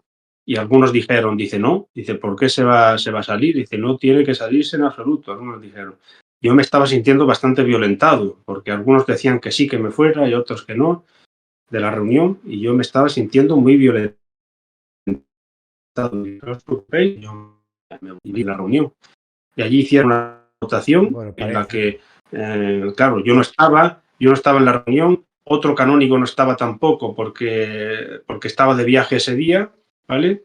Y en esa votación, claro, estaban una mayoría que querían que me fuera, una mayoría que eran 5 personas, me parece, y votaron para que yo no permaneciera en la catedral. A mí, aquello no es que me sentara mal, es que yo caí en una depresión profunda. Y yo pensé, digo, ¿cómo puede ser que una serie de compañeros con los que yo he estado trabajando con normalidad, con naturalidad, no he tenido nunca queja de ellos, ni ellos de mí, creo, en todos estos años, estén votando a mis espaldas para que yo me vaya? Increíble. Aquello fue. Yo recuerdo que estando en mi casa me mareé y me caí al suelo y todo. Recibí un golpe y tuvieron que venir a recogerme y todo. Pues fue terrible, terrible. Yo caí en una depresión muy grave. Yo actualmente sigo en tratamiento incluso. Fue algo terrible, pero no el hecho de que te hayan, porque el obispo podría haberme dicho, dice, no, porque tú ya no tienes permiso para estar aquí, por lo tanto, tal, pero no fue así la cosa. Es que mis compañeros se reúnen para echarme por la puerta de atrás y sin darme ninguna motivación, no me dieron ninguna explicación nunca, no me dieron opción a yo decir algo, nada. El reglamento del Cabildo de la Catedral, que yo lo tengo todavía aquí, lo dice, cuando se toma una decisión sobre algún miembro del Cabildo, dice, se debe de permitir a ese miembro a exponer sus alegaciones o lo que él quiera decir. Pues no se me permitió nunca jamás. Nunca voy a saber por qué tomaron esa decisión, nunca lo voy a saber. Y aquello pues fue para mí un golpe terrible, un golpe último. No Tenemos a la iglesia hoy, ya estáis viendo, le estáis oyendo que se le oye entrecortado, se le oye como un robot. Tenemos hoy a la iglesia que parece que está intercediendo para que no podamos realizar la entrevista de hoy. Os lo decía al principio, os lo vuelvo a comentar, tenemos un invitado de lujo. ¿Por qué he querido hacer un poquito toda la trayectoria de Javi hoy aquí? Para que veáis toda la trayectoria profesional que tiene, porque estáis viendo que una persona con una discapacidad física la que tenga, y estamos viendo que los que realmente son los discapacitados, esto esa gentuza que está en esa catedral de León, las cosas como son los que realmente no piensan, no ven más allá de sus narices. Estamos viendo la trayectoria de una persona que con una minusvalía, os recuerdo que tiene una mano con 3 dedos, se vuelve un auténtico organista profesional que se recorre medio mundo entero, que lucha por la música y que desde dentro de su propio trabajo no paran de acosarle, no paran de recibir acoso laboral, no paran de discriminarle, le vetan, le censuran, le hacen absolutamente todo. ¿El motivo? El motivo puede ser envidias, puede ser egos, puede ser aquello que comentábamos de verse amenazados de alguna forma por su presencia, porque igual hay negocios por ahí, no lo sé, no lo sabemos, ni lo vamos a poder saber, porque decían Don Quijote: con la iglesia hemos topado, amigo Sancho. Y es que es así. ¿Y por qué tenía muchas ganas de tener ya? Parece que le estamos recuperando, lo estoy oyendo por ahí de fondo. ¿Por qué tenía muchas ganas de traer a Javi, de traerlo ahí, que escucháis su historia? Porque es una historia de lucha, es una historia de superación, es una historia con un recorrido muy largo y es una voz más en la red que merece ser escuchada. Vamos a ver si lo hemos recuperado, yo creo que sí, o no, o a medias. Javi, te tenemos por aquí, no te tenemos. La verdad es que estamos hoy en la iglesia, sí. Ya te tenemos. Tenemos a la iglesia hoy intercediendo. Antes decías la masonería, les tenemos por aquí intercediendo en la señal de internet, ¿eh? No te dejan hablar ni en Adribiz. ¿Tú te crees? Ya te dije al principio que vivo en la montaña, por lo tanto tengo una cobertura de montaña. Qué envidia. Sí. Yo también me quiero ir a vivir en la montaña, la verdad. Y abrir la ventana y ver pues la naturaleza. Cuando quieras, aquí serás bien recibido. Pero apunto, pues, lo que estaba comentando, que yo caí en una depresión muy, muy grave. De hecho, yo en ese momento, además de mi oficio en la catedral, yo estaba atendiendo 14 parroquias. A mí me metieron ahí con calzador 14 parroquias, de las que yo no debería haber aceptado nunca, porque yo venía de una diócesis en la que estaba atendiendo 3 parroquias. Es decir, es como desvestir un santo para vestir otro, ¿no? Y me dieron 14 parroquias. Bueno, pues yo tragué saliva y digo, bueno, pues me encargo de ellas también. Pues me encargué de esas 14 parroquias. Y cuando yo empecé a tomar una medicación brutal que me pusieron para la depresión, etcétera, yo llegué a un momento en que no podía más, no podía. Yo no podía prácticamente coger el coche para conducir, no podía ni caminar, salir de casa mucho menos, no podía hacer nada, estaba muy, muy, muy, muy mal. El que no haya pasado por esto no sabe lo que es, sinceramente. Y le dije al obispo que, por favor, me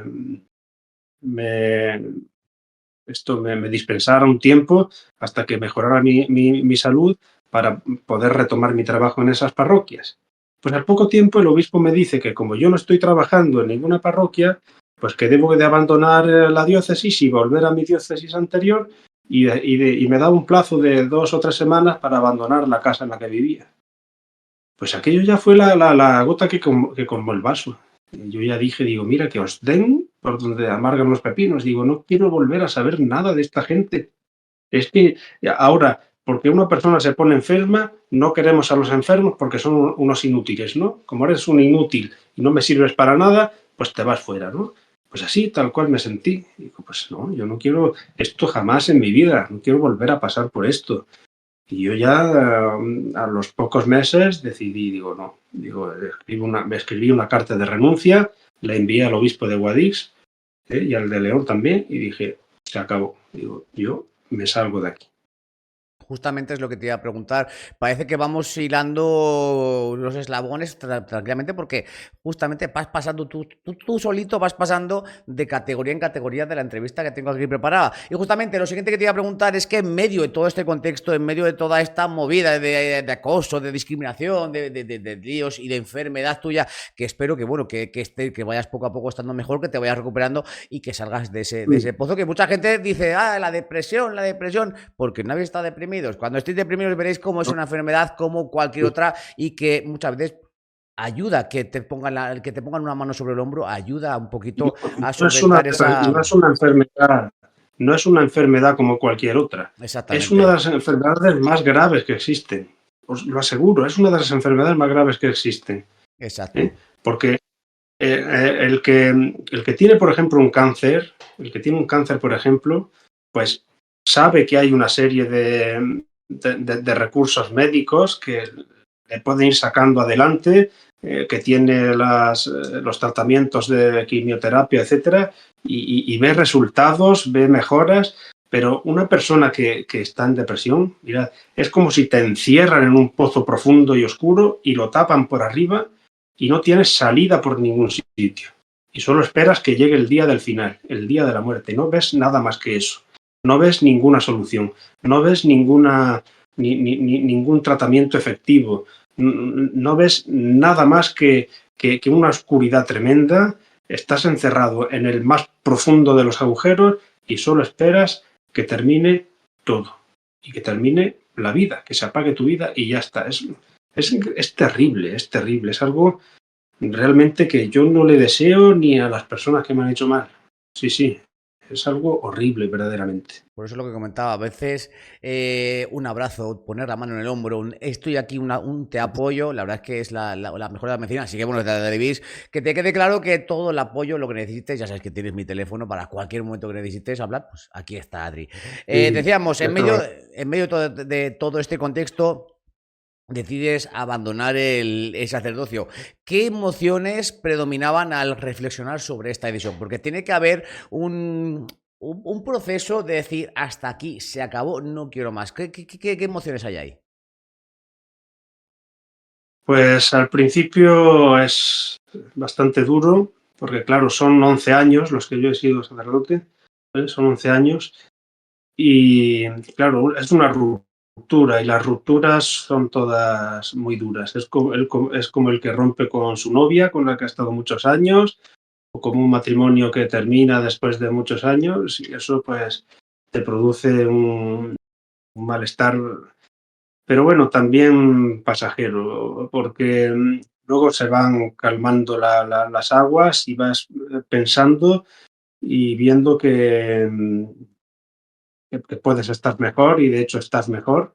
Yo, en cuanto, pues gracias a toda esta trayectoria de estudios académicos que yo he tenido, de música, de teología, etcétera, pues he podido trabajar enseguida. Es decir, que yo me presenté en unas oposiciones que salieron para profesorado de música, y yo actualmente estoy trabajando en un instituto público como profesor de música, o sea que he empezado a trabajar inmediatamente.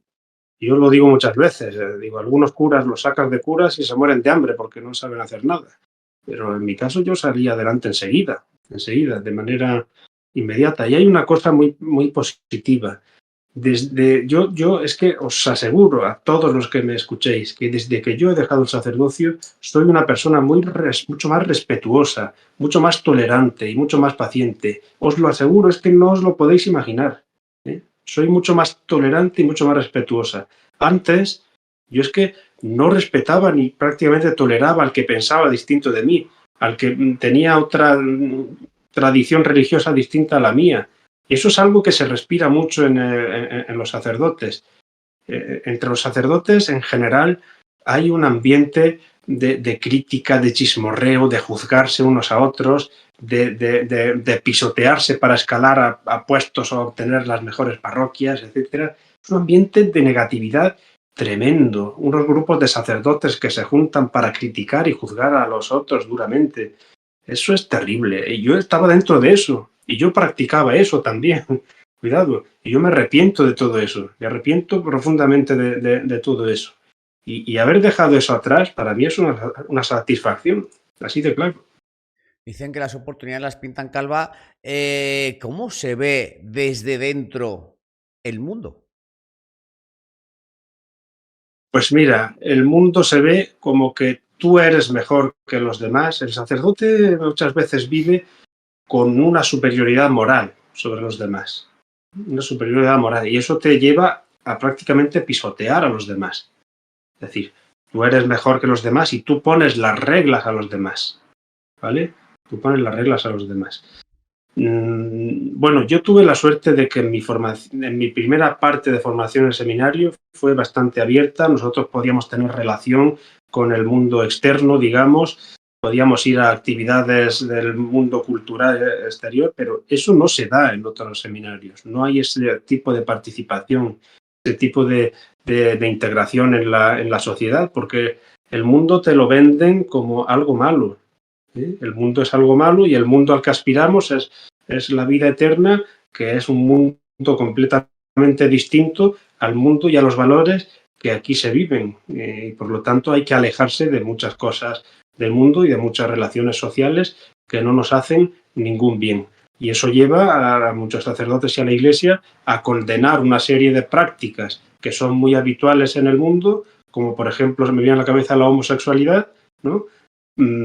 Porque eso no es digno del mundo al que aspiramos nosotros a vivir, ¿no?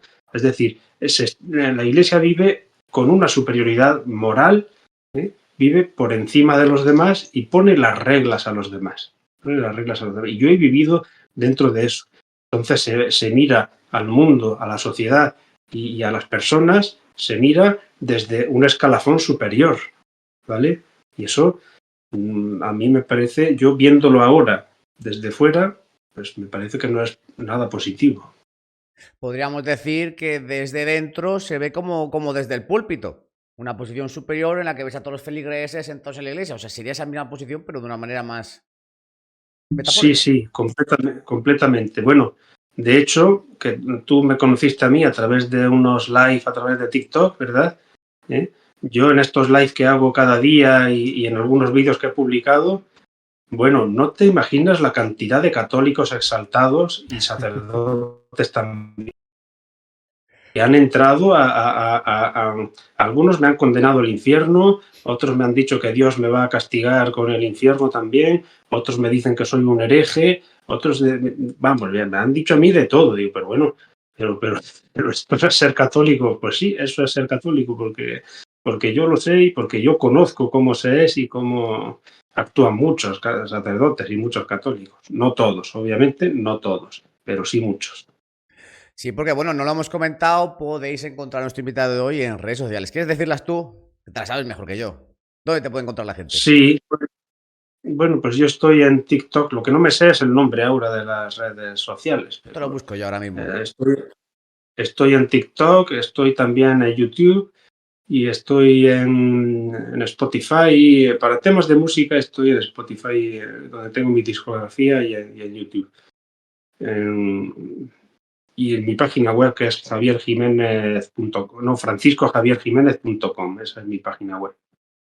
Ahí hay enlace a Spotify y a YouTube. Creo que ha sido hoy que he visto, no sé si ha sido hoy o fue ayer, mientras que busco tu TikTok para decir a la gente, que era sobre el yoga satánico o algo así. Algo así era, o el yoga es del Sí. demonio. Sí. ¿Cómo era Bueno, eso yo recuerdo a muchos sacerdotes que decían que no hay que hacer yoga porque a través del yoga inconscientemente se está invocando a los demonios, o se está teniendo un vínculo con el mundo diabólico, etcétera. Eso lo he escuchado yo infinidad de veces a los católicos, incluso llegaban antes de estas fotos que se envían por WhatsApp, diciendo con un texto de que si practicas yoga estás invocando al diablo, etcétera. Eso, es que no sé cómo. Sí, eso surgió porque una persona en el TikTok me preguntaba que si era bueno hacer yoga y yo decía que no, que por qué va a ser malo. Y ya me vino a la cabeza esto, digo, claro, es que vosotros seguramente algún sacerdote os ha dicho que no hagáis yoga porque estáis invocando al demonio haciendo yoga. Eso lo he escuchado yo 20.000 millones de veces a curas decir que con el yoga se invoca al diablo. Eso es algo completamente absurdo. Yo ahora es que, echando la vista atrás, digo, ¿cuántas gilipolleces y cuántas tonterías le hemos dicho a la gente de este tipo y de tantas otras clases?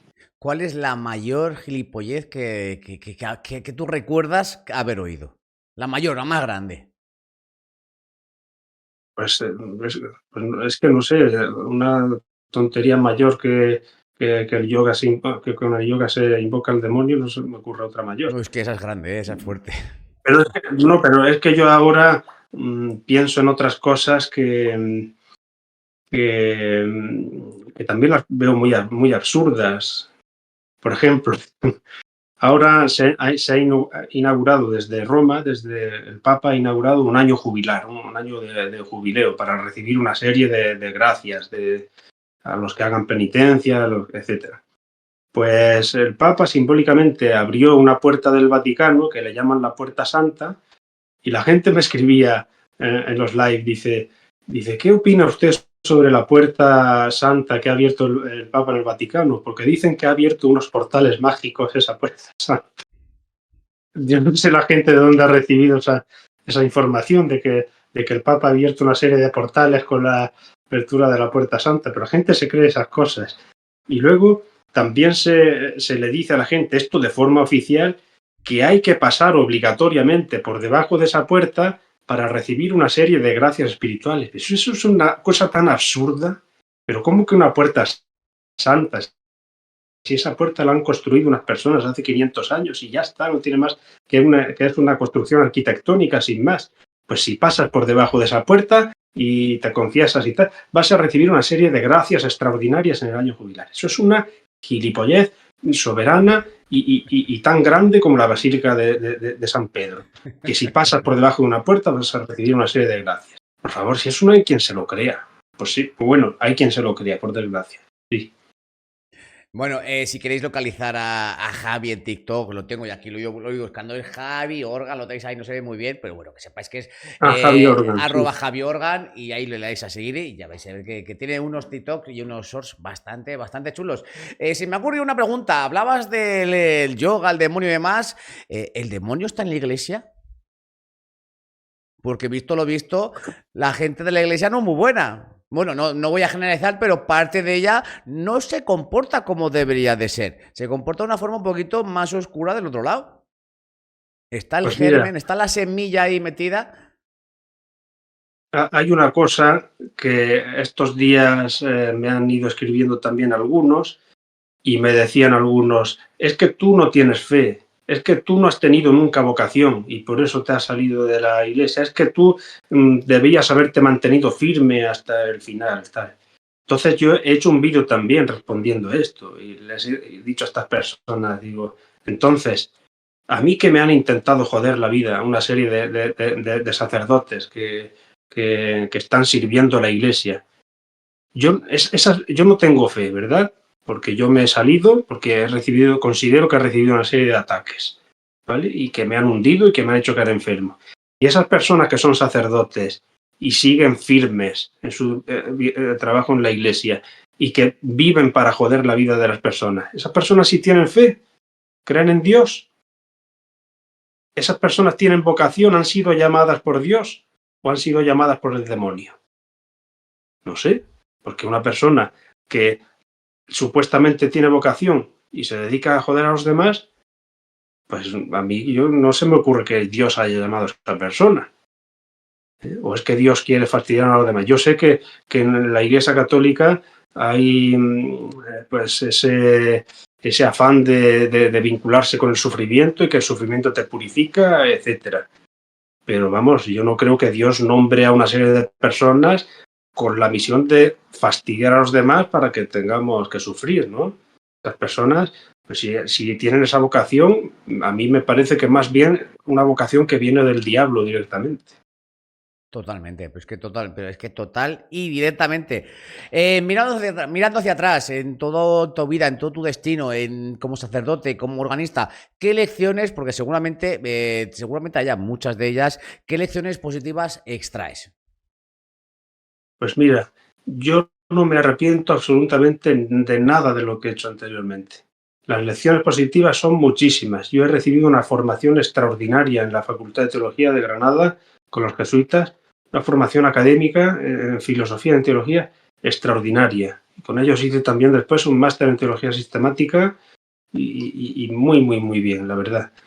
En las parroquias, sobre todo, he conocido a gente buenísima con las que me vinculan lazos de amistad a día de hoy muy, muy buenos, con las que hay algunas personas que me han acogido como si fuera de su propia familia, sinceramente, tanto en León como en Guadix, en los dos lugares. Y eso es algo muy, muy positivo. Por lo tanto, yo he recibido cosas más buenas que malas, sí, sin duda. He recibido cosas más buenas que malas, pero más buenas de parte del pueblo, de la gente sencilla que vive su fe con naturalidad, con sencillez y que está muy alejada de todas estas maquinaciones que se producen a veces en la iglesia institucional, en la iglesia jerárquica. ¿eh? Y yo por eso siempre, es que a veces la gente dice que tú estás en contra de la Iglesia. No, yo no estoy en contra de la Iglesia en absoluto, porque mi familia son católicos y yo también porque estoy bautizado, ¿no? Y yo estoy, yo incluso a la gente sencilla que vive su fe, yo les animo a seguir en ello, porque son felices con ello y porque les ayuda esa vinculación que tienen con Dios o con lo espiritual, les ayuda. A mí me preguntan mucho que cómo mantengo yo mi vida espiritual actualmente. O sea, a mí la música es lo que me mantiene relacionado con un supuesto espacio espiritual, ¿no? Es la música. Y yo es que os aseguro que el lenguaje más espiritual que existe es el de la música, el más espiritual que existe. Y la música ha convertido a muchas más personas a la religión, al catolicismo incluso, que las palabras de cualquier santo. ¿Tienes pensado volver a hacer algún concierto o algo próximamente en el futuro? Sí, sí tengo algunos a la vista. Bueno, lo que tengo es grabaciones discográficas, sobre todo. Yo estoy actualmente grabando las obras completas de Antonio de Cabezón, que es un compositor de Burgos, que fue músico en las cortes de Carlos V y Felipe II, uno de los mejores músicos del Renacimiento español, si no el mejor. Y estoy grabando las obras completas para órgano de ese compositor. Y también estoy trabajando con un contratenor muy bueno que se llama Miguel Ulla.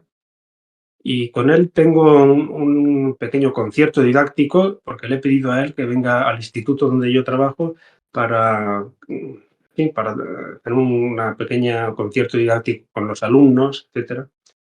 Y luego tengo también este año previsto para el mes de junio con un trompetista que trabajo también, Basilio Gomarín, que toca la trompeta natural, que es esta trompeta larga barroca que no tiene pistones. ¿Sí? Y también para el mes de diciembre tengo también en Castellón otro concierto. Y bueno, en principio tengo esas cosas y seguramente irán saliendo otras. Segurísimo, porque además que acabamos de empezar el año y ya tienes unas cuantas fechas ahí. Estaremos muy atentos pues para verlas. E incluso, pues si me entero con prontitud o me las vas pasando, las voy colando en los artículos del multiverso, pues para que la sección de música, para que la gente se vaya enterando. Es una pregunta muy interesante que quiero hacerte. Yo creo que mejor persona para que la respondas y para que la responda posible. ¿Qué mensaje compartirías con quienes están enfrentando situaciones similares de acoso, de discriminación, igual que la tuya? ¿Qué mensaje les lanzarías? Pues que denuncien todo lo que puedan.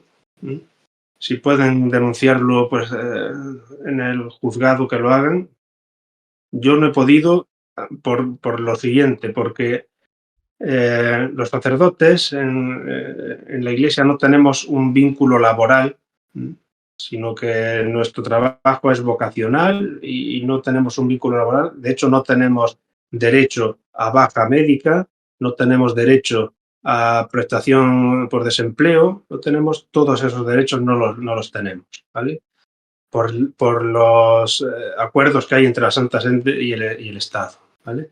Entonces yo intenté trabajar lo mío con un abogado, ¿de acuerdo? Y él lo estuvo estudiando a conciencia todo, pero no pudo hacer absolutamente nada, porque el máximo responsable para nosotros en lo laboral es el obispo y el derecho canónico es el que rige para nuestras condiciones laborales, entre comillas, y el Estado no puede hacer nada en España. Los acuerdos en España entre la Iglesia y el Estado son unos acuerdos franquistas que no tienen ningún sentido hoy en día, ¿vale? Pero bueno, pues ahí están. Y yo sí les aconsejo que denuncien si pueden, que denuncien. Y si no, pues que hagan como yo, que lo saquen a la luz. Yo publiqué en los periódicos. Cuando todo esto me pasó y vi que nadie sacaba nada por mí, pues publiqué en los periódicos lo que me estaban haciendo. Y incluso en televisión, en 4TV, me hicieron una entrevista. Yo recibí amenazas. Yo recuerdo que el obispo le dijo a mi madre que si yo seguía publicando, que yo podía tener problemas serios, ¿no? Pues mira, yo no me voy a callar nunca. Estos días también estoy recibiendo coacciones, que no diga nada, que me calle. Yo voy a estar hablando todos los días de mi vida. Que no se callen, que denuncien. Si no pueden denunciar civilmente o penalmente, que denuncien públicamente a través de la prensa o como puedan. Y si no, pues que se alejen del foco del malestar y del acoso y del abuso y del mobbing, que se alejen de ahí, que los manden a tomar por saco. Bueno, desde aquí voy a adelantar, antes de que se os ocurra algo, como ya sabéis, cuando inician estos episodios de Voces en la Red, primero hay un pequeño resumen, la intro, y después hay un pequeño descargo de conciencia, en el cual dice que cualquier comentario malintencionado, insulto y demás, va a ser eliminado. Así que yo, ya os digo, ahorraos el esfuerzo de escribir nada, porque absolutamente todo va a ser eliminado. ¿Tú crees que te vendrán a buscar aquí a este vídeo? Sí, sí, y creo que, bueno, esto es una regla que se va a producir seguro, que van a ir católicos de estos exaltados a ponerme a parir. Pero bueno, yo ya estoy curado de espanto, o sea Madre que mía. no hay ningún problema. Pues si van a venir a ponerte a ti cuando ven el resto de lista de reproducción que hay, porque está la bruja unique, mediums, tarotistas, vamos, todo lo que le gusta a la iglesia. Sí, sí. Bueno, yo siempre le he dicho a mí me preguntan mucho sobre ese tipo de temas, la gente que viene a mí, y yo les he dicho que todo eso yo no me lo creo, lo del tarot y lo de ese tipo de cosas, que yo no me lo creo. Por lo tanto, a ellos no debería suponerles ningún problema, porque si son buenos católicos no deberían creerse eso y sin más pasar de ello. Pero no, esta gente van a atacar. No solamente dice, pues mira, yo no me creo eso sin más y que hagan lo que consideren ellos, ¿no? Pero no me lo creo, pero además es que si puedo joderte, te voy a joder y te voy a atacar ahí, aunque no me crea eso, ¿no? Pues así es. Madre Así lo mía. van a hacer. Pues cambiando un poco, como siguiendo un poquito con el tema, así, por darle un poquillo de gusanillo a esto, cuando vean que también el segundo episodio, no, el tercero, es de un chico que dice que vendió su alma al diablo, ya me Sí, censuran, sí. me censuran el canal. Sí, sí, pues bueno, claro, eso no le va a gustar a muchos, claro, lo de vender el alma al diablo, cosa que yo considero que no es posible, que es una cosa, es papel mojado vender el alma al diablo, porque para vender el alma al diablo, lo primero que tienes que considerar es que el diablo exista. Y el diablo a mí me parece más un ser mítico, un ser figurativo que se utiliza en los textos religiosos para explicar alegóricamente la presencia del mal en el mundo, ¿no? Pues para ello tienes que considerar la existencia física, espiritual, lo que sea, del diablo como persona, personal, como una persona espiritual que existe realmente y con la que se puede interactuar, ¿no? Tienes que considerar eso. Y luego que el diablo pueda recibir una serie de contratos, lo cual me parece todavía más absurdo, ¿no? Pero bueno. Bueno, pero si existe un bien, tiene que existir un mal, si existe un Dios, tiene que existir un diablo, ¿no? ¿O no? Pues no, yo nunca he llegado a la conclusión de la existencia de Dios a través del diablo. Eso me parece bastante oscuro, decir que existe Dios por el diablo o viceversa, ¿no? Porque no, digamos que no son existencias que estén al mismo nivel. Porque el diablo según la escritura es una criatura más, es decir, es creación de Dios. Es una criatura malograda, pero simplemente es creación de Dios. Por lo tanto, teóricamente Dios existe eternamente, y ha creado una serie de criaturas. Una de ellas es un ángel que se malogró y fue enviado a la tierra, ¿no? Los ángeles caídos, según la Biblia, no fueron enviados a un infierno, a un inframundo, no, a la tierra, cayeron en la tierra. Por lo tanto, el diablo y los ángeles y los demonios, esos ángeles caídos, están en la tierra y están entre nosotros, ¿no? Digamos. Sí, sí. Esto sería para otro episodio, ¿eh? Dedicado a Dios y teología. Bueno, cuando quieras.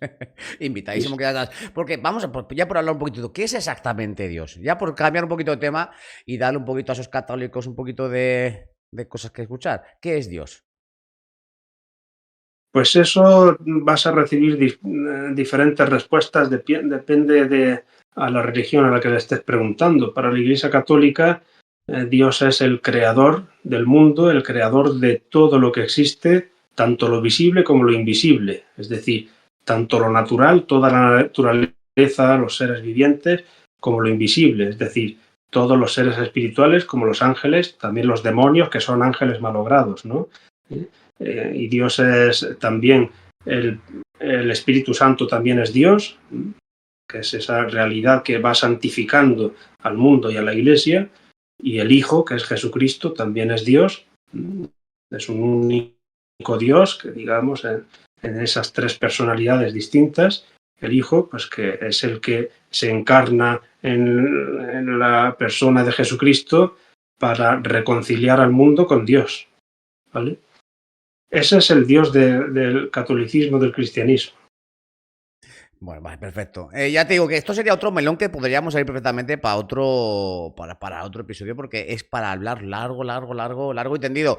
Pero no va a ser en este, porque aquí en este hemos venido a conocerte sobre todo a ti. Así que vamos a continuar. Y es que vamos llegando ya a la recta final de este 14º episodio. Y como siempre comentamos, tenemos una sección fija en la que intentamos de una manera metafórica uniros a todos los invitados en una especie de cadena de preguntas, una especie, pues sí, básicamente es una cadena de preguntas de que uno pregunta y otro responde, no puede ser de otra manera.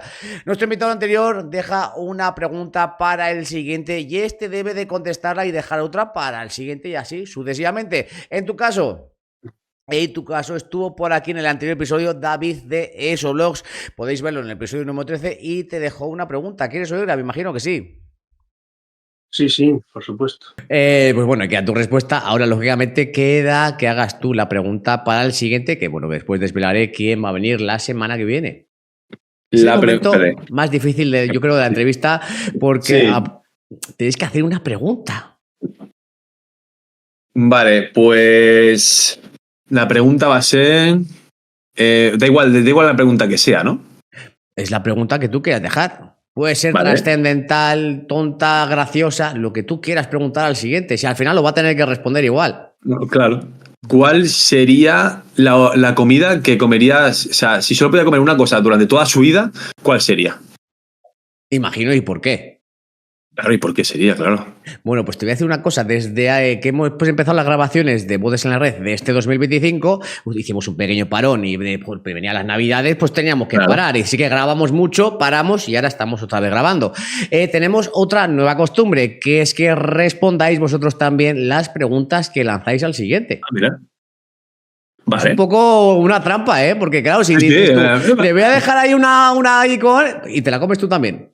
Efectivamente, entra por la derecha. Pues si tuviera que comer solamente una cosa para toda mi vida y solo fuera esa, ¿qué sería? Claro que dices, si es tu comida favorita, al final acaba aborreciendo. Tiene que ser algo ahí... Mierda, espérate. Que me pilla a mí también, ¿sabes? Vale, pues pizza. Pero te digo por qué. No porque, me encanta, no, porque no soy más de hamburguesas que de pizzas, pero una pizza puede ser de cualquier cosa. Hombre, pero eso es un poco trampa. Sí, bastante es un poco trampa. Porque al final, si tienes que elegir una comida, tiene que ser una pizza, no todas. Porque entonces dispondrías de todos los alimentos posibles. Pero en un único formato. Que eso es lo bueno que tienen las pizzas. Vaya. Pues hay que... O el pollo asado, que me encanta el pollo asado, pero es que me gusta mucho. Una paellita, unas gachamigas, una... Sí, fíjate, es que... Bueno, una gachamiga no te cansarías de ella. O sí, No sé, en verano unas gachamigas no sé yo cómo te entrarían. Siempre, todos los días, para desayunar, para comer, para cenar, gachamiga. Al día siguiente lo mismo.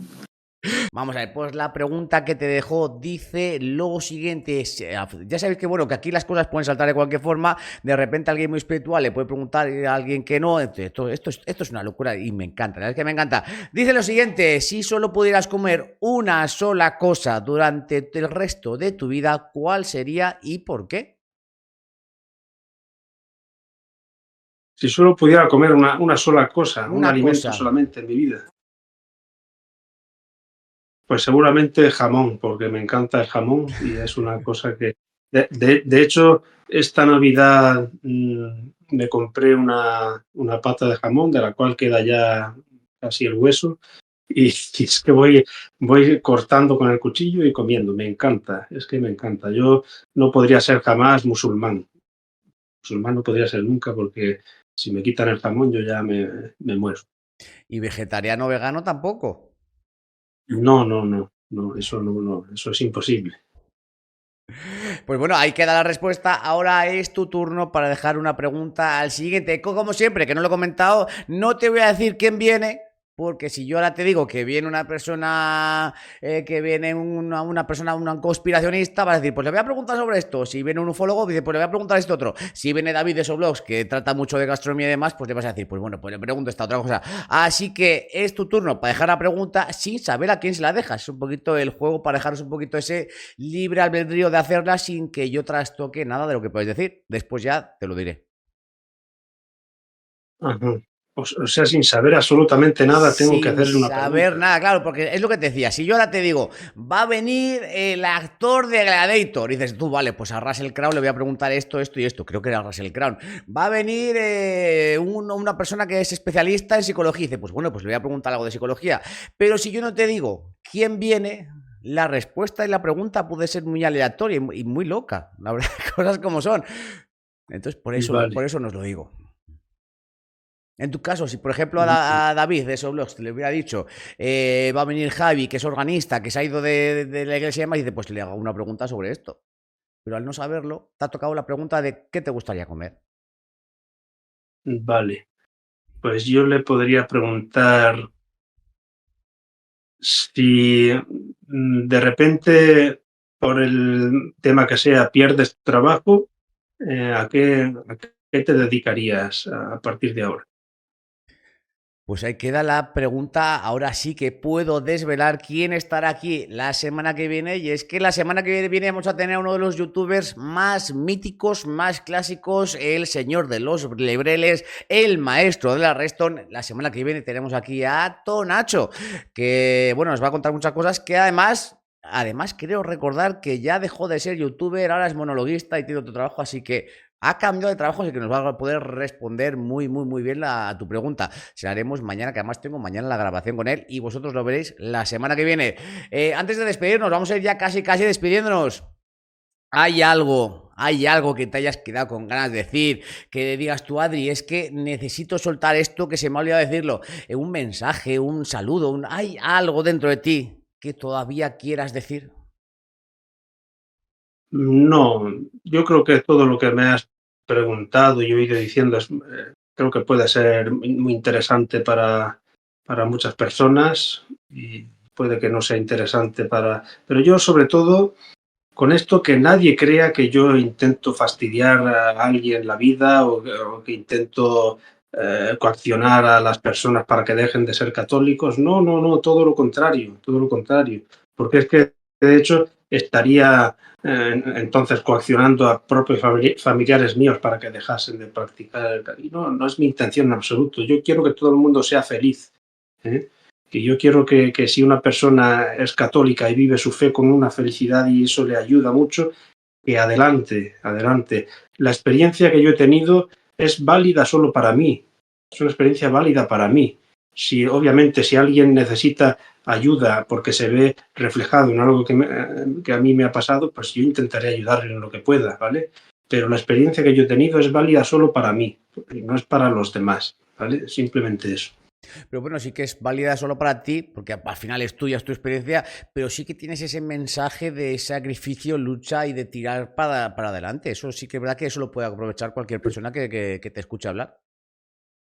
Sí, desde luego, eso pues sí, dar ánimo porque hay que salir de todo lo más victorioso que pueda uno y seguir adelante.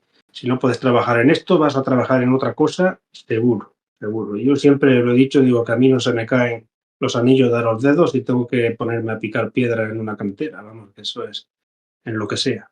Exactamente, pues poco más que añadir. Muchísimas gracias por haber compartido con nosotros este rato. Ha sido todo un placer y todo un honor tenerte por aquí. Y bueno, y a vosotros y a vosotras que estáis viendo el episodio, como siempre, deciros que muchas gracias por acompañarnos. Os recuerdo que os suscribáis al canal, que es la forma de seguir ayudando y apoyando a Drip a que esto siga creciendo. Justamente aquí debajo tienes un botón rojo precioso que tú le pinchas ahí, se vuelve gris y ya está suscrito. También, si bajas un poquito más para abajo en la descripción, tienes un enlace que pone todos mis enlaces para los despistados, que no sabes dónde encontrarme. Sabes que estoy en todas las redes sociales, que tienes una tienda, que tienes una web, que tienes todo. Y si no sabes dónde encontrarlo, linktr.ee/Drip. Ahí es donde tenéis absolutamente todo. Y no sé si nuestro invitado quiere decir algo más para despedirse antes de que corte ya. Pues nada, que siento haber sido tan pesado en algunas cosas que me emociono un poco. Y que nada, que un abrazo muy fuerte para ti, Adri, y para todos los que me estén escuchando, pues también que si alguien se ha sentido ofendido por algo que he dicho, que me perdone de verdad, porque no es mi intención, y que os envío a todos un fuerte abrazo. Ahí queda. Y a vosotros nos vemos cuando en el próximo episodio. Adiós.